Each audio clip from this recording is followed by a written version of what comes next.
All right, so hopefully this sounds okay. So as everyone knows regarding Pimp My Ride, they did a lot of weird, unique, creative things, and some of them were just stupid as shit. Me and my buddy Mike, his channel right now is The Simulation Prophet. We are going to do a countdown of what we think are the best cars and a couple other lists. And this is one of those other lists. This is the stupidest upgrades. So number 10 is the binoculars. They actually put on Esmeralda's little Sunbird, Pontiac Sunbird convertible.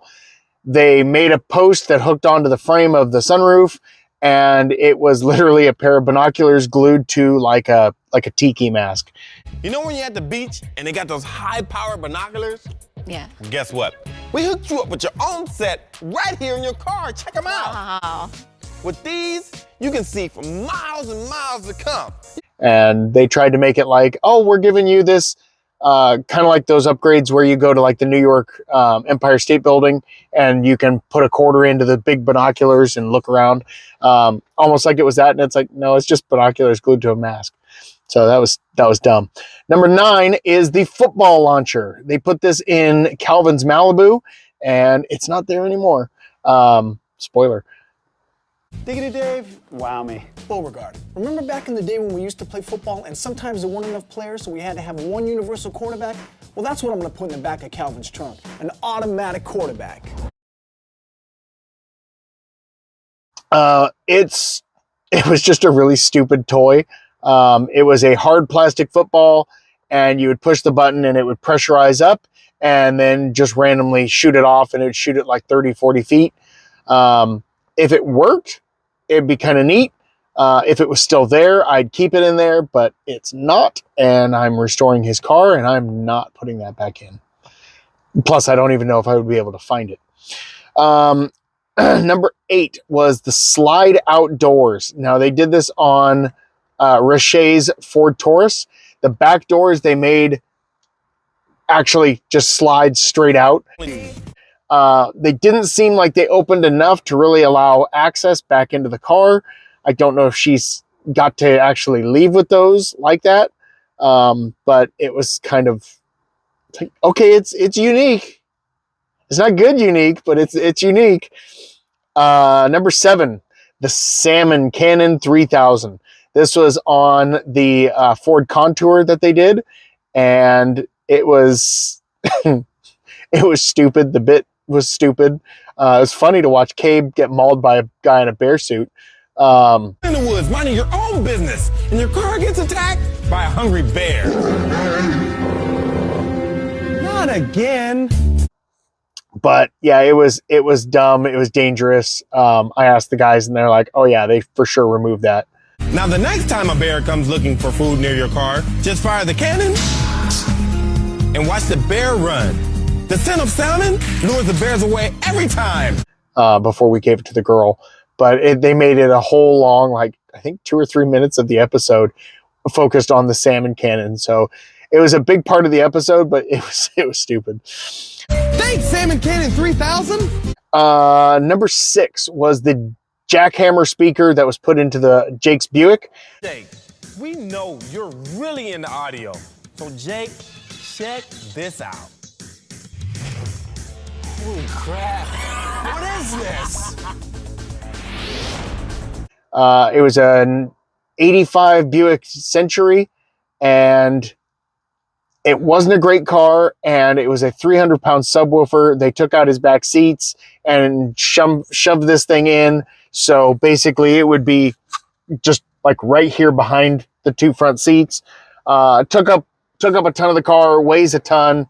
Very neat, very unique. When he got it, it was a prototype because they had not even fully released them yet. And that made a good bank for Jake, because he was able to sell the car to MTX because MTV smacked his hands when he tried to list it. But MTX purchased it from him for like $18,000. So good payday for him. All right, number 5 was the cotton candy machine that they put in Seth's Maxima. All right, Seth, we know you like candy, and we know you got a sweet tooth. So we hooked you up with the ultimate trunk. Check this out. Man, is that a cotton candy machine? Oh, Are you yeah. kidding me? That's it. Man. How did he know that? Now, the Maxima, I like the paint job. That was about it. The one complaint he had was the cotton candy throws it around. That's nuts. No, there's no nuts. No nuts? But you can have cotton candy with nuts. That'd be tight. Cool, you can eat all the nuts you want to, man, Mike. I'm cool. Right. It makes the strands out of sugar, like a powder, and it makes the strands come out and fly around, and you take a thing and move it around inside, and it catches and collects on the stick. Seth said that the problem was the dome that was designed for it, they did not have enough room to put it back into the trunk, so they just went without it, and it caused the strands to fly all over the place. So it ultimately defeated the ability to actually even use the thing. So that was kind of dumb. Kind of makes me hungry.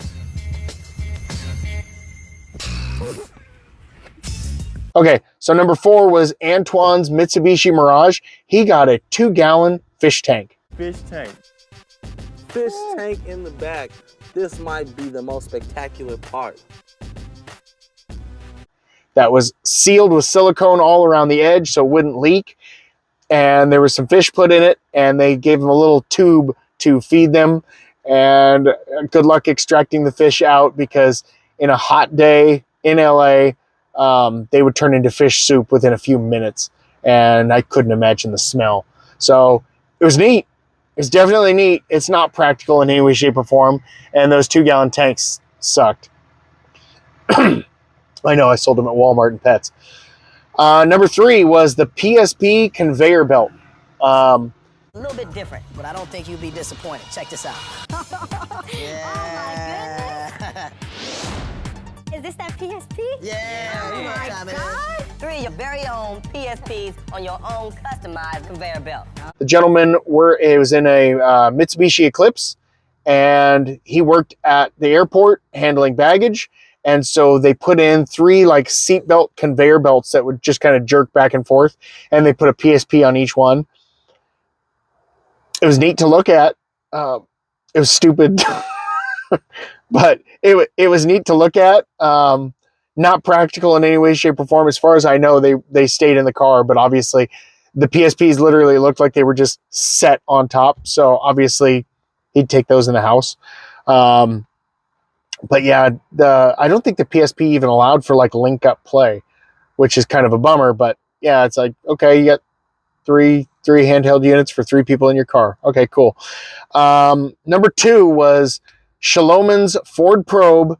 They put paint spray wheels. They put paint drippers over the wheels, so when you'd push the button, it would drip paint down the tire, and then as you'd go, you'd paint the road. 2 things. We need to take this car for a drive. And we need the biggest canvas in the world.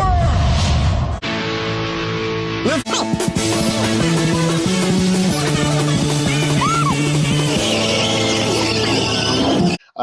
I mentioned, I spoke with Jason that was at Gas, and I said, they removed that, right? And he goes, oh yeah. And actually, if you watch the episode, when they go to take it out, they lay down a huge piece of paper in the back lot of Gas, and they're driving around, and they're flinging paint all over the place. But if you actually look at the car, it's actually rocking the original wheels. So they painted the holy crap out of the original wheels, and then when they swapped her to nice ones, all that stuff was already removed. Not legal, not practical, and I couldn't imagine the the crap storm that the lawyers probably screamed and yelled about with that one. And number 1 for me, these are my choices, was Special's Crunk Trunk. They put a pneumatic actuator in her trunk lid and push a button so it would go.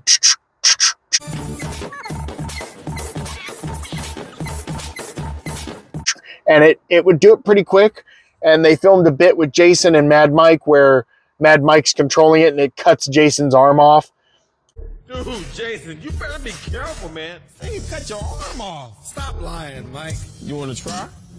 So they pull a whole Monty Python. It's a funny bit, but it